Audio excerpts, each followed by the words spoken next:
Hello दोस्तों। तो कुछ लोग पूछ रहे थे कि सर 2 घंटे के प्री के एग्ज़ाम में हम लोग ओएमआर शीट को कब भरेंगे और किस टाइम पे भरेंगे। तो इसके ऊपर मैं ये आज का लेक्चर लेके आया हूँ।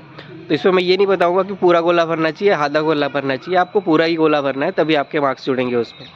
तो सबसे पहले 2 घंटे के पेपर में आपके टाइम शेड्यूल होगा कि पहला 1 घंटा, फिर आधा घंटा, फिर आधा घंटा। तो पूरे 2 घंटे के स्पैम को हम लोग पहले 1 घंटे, फिर उसके आधा घंटा मतलब 1.5 घंटा, और उसके अंतिम के आधे घंटे 2 घंटे में डिवाइड करते हैं 3 डिवीज़न में। सबसे पहले बात, मैं पहले डिवीज़न की बात करूंगा जो 1 घंटे का होगा। आपको क्या करना है, पहले आपको पूरे 100 क्वेश्चन को अटेम्प्ट करना है। 100 क्वेश्चन में आपको कैसे अटेम्प्ट करना है ये भी आपको ध्यान में रखना है कि कोई भी स्टूडेंट जब क्वेश्चन अटेम्प्ट करता है तो नियरली अबाउट 60% या 65% ही उसको श्योर शॉर्ट उसको सारे ऑप्शन पता होंगे। 100% आंसर उसको 60% से ज़्यादा किसी को नहीं पता होगा। 100 क्वेश्चन आया होगा, उसमें 60 इजी क्वेश्चन आया होगा तो 70%, तो उससे ज़्यादा क्वेश्चन किसी को नहीं पता होगा। तो आप क्या करोगे, फर्स्ट जब पहली बार क्वेश्चन बनाने जाओगे तो जो क्वेश्चन आपको बनते जाएगा आप उसको बनाते जाओगे। और इसमें 3 टाइप के क्वेश्चन मैं डिवाइड करता हूँ। 3 टाइप के क्वेश्चन कौन से होंगे? जो उस क्वेश्चन के आंसर आपको श्योर शॉर्ट पता होंगे, आप उसको सबसे पहले बनाएंगे। और कुछ क्वेश्चन क्या होंगे कि जिसके 2 ऑप्शन आप एलिमिनेट कर पा रहे होंगे। और कुछ क्वेश्चन ऐसे होंगे जिसके बारे में ABCD कुछ नहीं पता होगा, नील बट्टा सन्नाटा, पढ़ने से कुछ समझ में नहीं आया। तो ये 3 टाइप के क्वेश्चन होंगे। तो सबसे पहले घंटे में आपको क्या करना है, ये जो श्योर शॉर्ट वाले क्वेश्चन होंगे जिसके बारे में आप श्योर हैं कि इसमें यही आंसर होगा, तो आप पहले उसको अटेम्प्ट करेंगे। आप 1 घंटे में पूरे 100 क्वेश्चन तक जाएंगे और उस क्वेश्चन में जिसमें आपको डाउट हो रहा है, जिसमें आप 4 ऑप्शन में 2 ऑप्शन एलिमिनेट कर पा रहे हो और 2 ऑप्शन में आपको डाउट हो रहा है, तो आप क्या करोगे, उस क्वेश्चन को गोला करोगे और उस 2 ऑप्शन जिसमें आप एलिमिनेट कर लिए हो उसको काट दोगे, और 2 ऑप्शन में जो डाउट है और उस जैसे क्वेश्चन नंबर 12 इसमें डाउट है तो क्वेश्चन को गोला कर दिए, सर्कल कर दिए। अब जब हम नेक्स्ट राउंड में जाएंगे तो उस सर्कल वाले क्वेश्चन को स्पेशल देखेंगे। और जो थर्ड टाइप क्वेश्चन होंगे जिसके बारे में ABCD नहीं पता है, कुछ नहीं पता है, कोई आइडिया ही नहीं लग पा रहा है, 2 ऑप्शन भी एलिमिनेट नहीं हो पा रहा है, तो उस क्वेश्चन को आप 1 सेकंड भी समय मत देना। एक बार क्वेश्चन पढ़े, 5 सेकंड 10 सेकंड का क्वेश्चन पढ़े, लग गया कि इसमें कुछ नहीं समझ में आ रहा है, छोड़ो, उस पर समय बर्बाद करना ही नहीं है। अधिकतर लोग यहीं पे सभी क्वेश्चन को समझ नहीं पाते, सभी क्वेश्चन को सॉल्व नहीं कर पाते कि वो उस क्वेश्चन पे ज़्यादा समय दे देते हैं जिस क्वेश्चन के बारे में उनको कोई आइडिया ही नहीं है। तो यहाँ पे आपको ध्यान रखना है कि उस क्वेश्चन में बिल्कुल भी समय नहीं देना है जिसके बारे में आपको कोई आइडिया ही नहीं है। तो इस पहले राउंड में क्या किया आपने, उस क्वेश्चन को आंसर लगा ली। क्वेश्चन पेपर में आपको आंसर लगाते जाना है। क्वेश्चन पेपर, पहला क्वेश्चन पढ़े, इसका आंसर ये है, टिक मार दिए।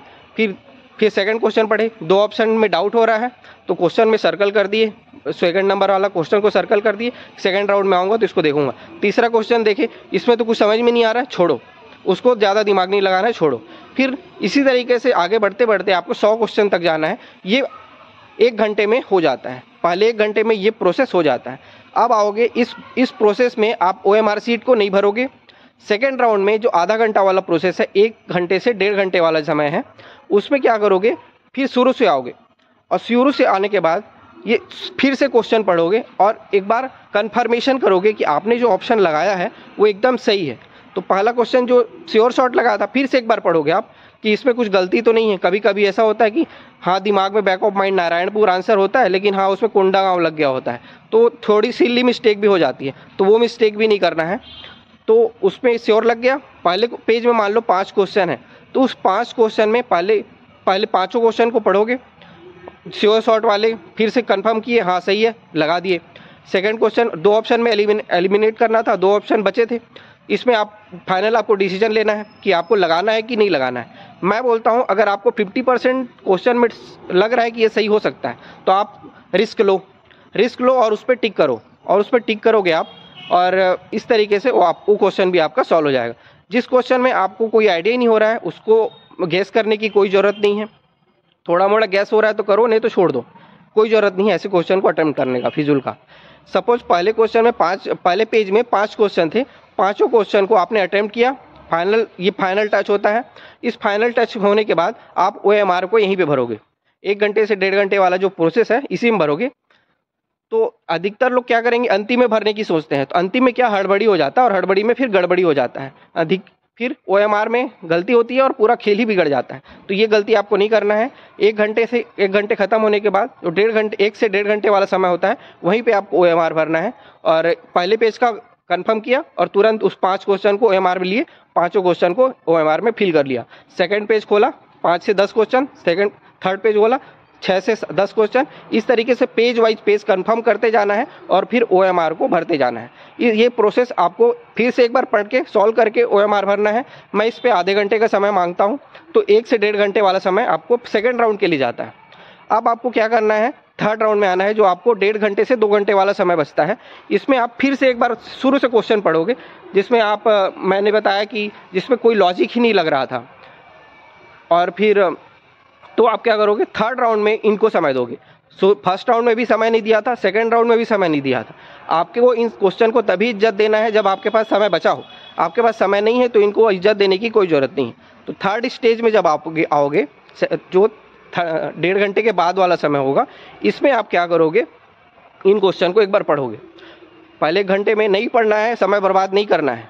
अगर आपके पास समय है, जो अंतिम आधा घंटा है बच रहा है, तभी पढ़ना है। पढ़े, कुछ लॉजिक लग रहा है तो लगाएंगे, नहीं लग रहा है तो नहीं लगाएंगे। और मैं जहाँ तक सवाल होती है कि कितने क्वेश्चन अटेम्प्ट करने हैं, तो पिछले 2 साल का ट्रेंड देखा जाए, प्रीलिम्स में टफ क्वेश्चन बन रहे थे, तो उसमें लगभग जनरल का कट ऑफ की बात करूँ तो 90 नंबर का क्वेश्चन बन रहा है। तो 45 क्वेश्चन आपके सही हो रहे हैं, तो आपको 45 क्वेश्चन आपके सही हैं तो आप क्लियर कर पा रहे हैं। तो मैं रिकमेंड करता हूँ सभी स्टूडेंट को कि आप बॉर्डर पे लेके मत चलो कि आपके 90 नंबर का कट ऑफ आ रहा है तो आप 90 नंबर ही लेके आओ। आप इतने नंबर प्रीलिम्स में ले आओ कि आप प्रीलिम्स के बाद आप बेफिक्र होकर मेंस की तैयारी कर सको। ये डाउटफुल सिचुएशन में नहीं रहना है कि प्रीलिम्स होगा कि नहीं होगा, हमारा प्रीलिम्स निकलेगा कि नहीं निकलेगा। तो ये सारी चीज़ें हम अपने दिमाग में बिल्कुल भी लेके नहीं आना है। तो मैं बोलूँगा कि आपसे जितने मैक्सिमम क्वेश्चन बनते हैं आप मैक्सिमम क्वेश्चन अटेम्प्ट कीजिए, और बिल्कुल भी संख्या मत रखिए कि 60 क्वेश्चन बनाने हैं, 65 क्वेश्चन बनाने हैं, 70 क्वेश्चन बनाने हैं। जितने आपसे बनते हैं उतने बनाइए। मैं जैसे प्रीलिम्स 2022 की बात करूं, मेरे 120 मार्क्स थे और मैंने लगभग 5 बार लगातार प्रीलिम्स क्लियर किया है और जनरल कट ऑफ से लगभग हर बार 25 से 30 नंबर ऊपर ही लेके आया हमेशा। और मैं हमेशा 85 और 80 के बीच में ही अटेम्प्ट किया करता था। आज भी मैं सबको बोलता हूं कि आप 80 से 85 क्वेश्चन को प्रीलिम्स में अटेम्प्ट करके आइएगा, और इस तरीके से आप प्रीलिम्स में सिक्योर हो पाते हैं। तो बेस्ट ऑफ लक आप लोग को, प्रीलिम्स की अच्छे से तैयारी कीजिए और प्रीलिम्स क्लियर कीजिए। प्रीलिम्स के बाद तो हमारा जो प्लान चल रहेगा मेंस का, डेली आंसर राइटिंग, और जो लोग नोट्स नहीं बना पाए हैं उनको मैं नोट्स भी बनवाया था कि जो हमारा प्लान चला था जून से लेके 9 अक्टूबर तक का, वो हम फिर से कंटिन्यू करेंगे पूरा। आपको जो भी, आपको 1 मिनट भी सोचना ही नहीं है कि इस सब्जेक्ट के लिए कहाँ से पढ़ना है। सारा नोट्स मैं प्रिपेयर कराऊंगा आपको, और डेली आंसर राइटिंग करेंगे। और जो भी टेस्ट सीरीज आप देंगे उस समय ऑफलाइन का, और ऑफलाइन तो आप देंगे ही, उसी के टाइम शेड्यूल के हिसाब से ही हम लोग डेली आंसर राइटिंग का प्रैक्टिस करेंगे। और एक बहुत अच्छा 4 महीने का मेरे साथ आप समय बिताएंगे। उस 4 महीने में आपके लेवल को मैं इतने बूस्टअप करने का प्रयास करूँगा कि आप मेंस में बहुत ही ज़्यादा कंफर्टेबल जोन में पहुँच जाएंगे। तो लगे रहिए और स्टे ट्यून्ड मेरे साथ। अभी के लिए इतना ही, मिलते हैं फिर से। Thank you.